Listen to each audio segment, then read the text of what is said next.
We're going to begin this next lesson by talking about value.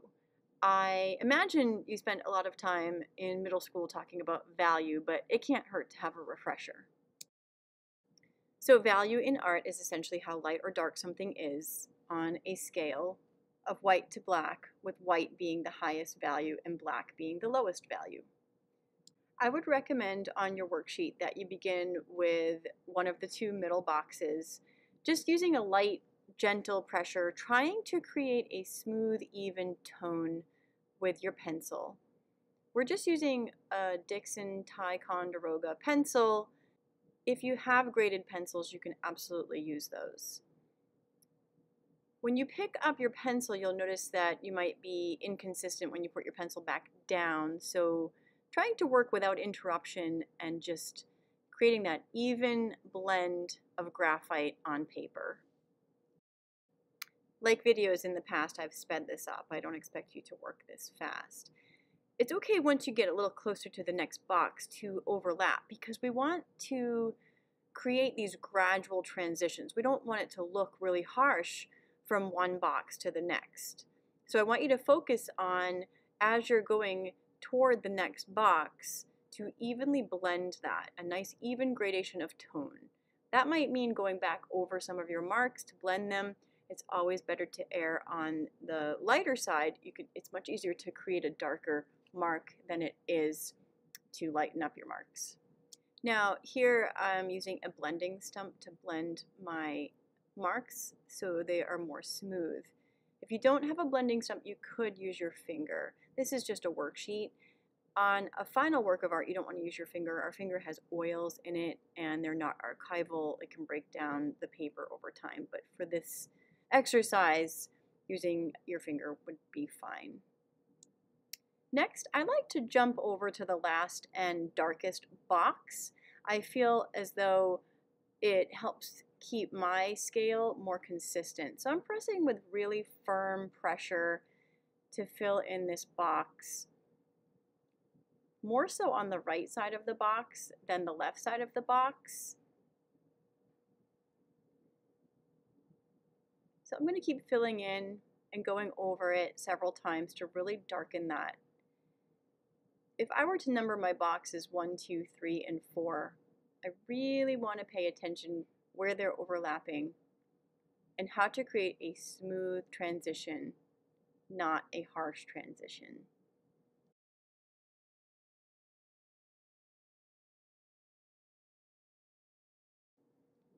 Clean up the box as you go along.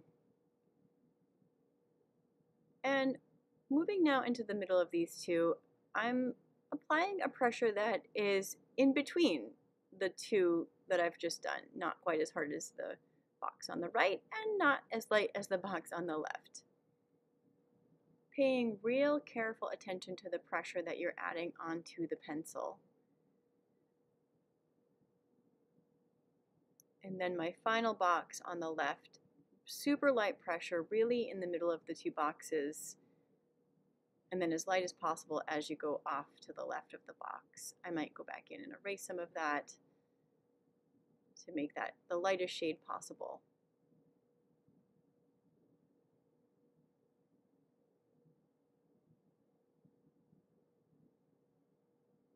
If you go outside the box, that's okay. You can clean it up once you're finished.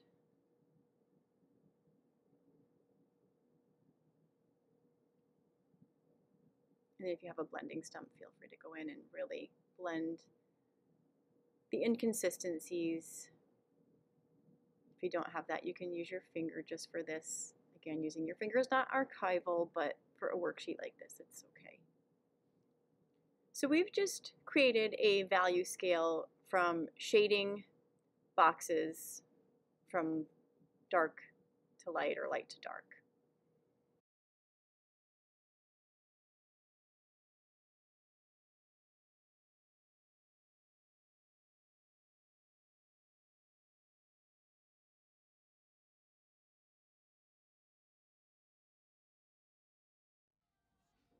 Next, what we're going to do is create a value scale using hatching and cross hatching. So we'll start with the box on the left with some vertical hatching marks. Now hatching is a single direction of parallel lines. Using a ruler is going to create clean, even spacing in between your lines.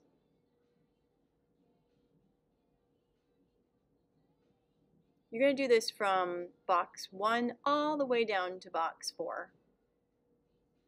Even hatching lines.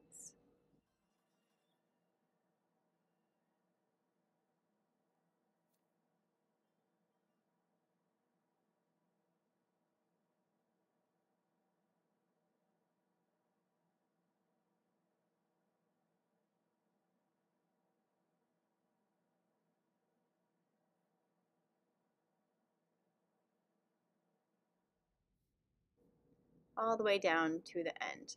Now, you're not going to touch box number 1 again, but we are going to add some more value to boxes 2, 3, and 4. I switched my paper and I'm drawing horizontal lines now across boxes 2, 3, and 4. And what will gradually begin to happen is you're going to start to see the progression from light to dark along this hatching and cross-hatching scale. Part of the reason I like this technique so much is because you can even achieve value with a pen with hatching and cross-hatching. That's how a lot of graphic artists and comic artists create value in their comic strips. So now we're moving on to box 3 and 4. At a diagonal line here, I'm going from bottom left to top right, working my way along boxes 3 and 4.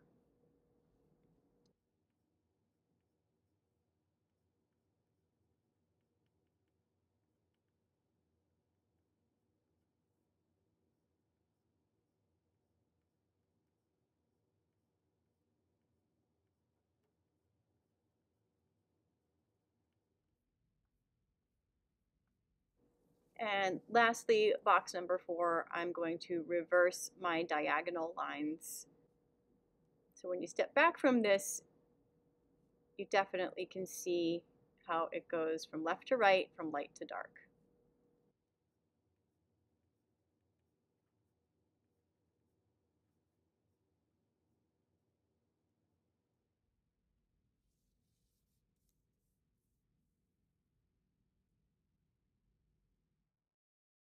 And lastly, we're going to create a value scale using stipple, going from left to right or right to left, but the left side should be the lightest area and the right side the darkest area. This takes a long time to do this.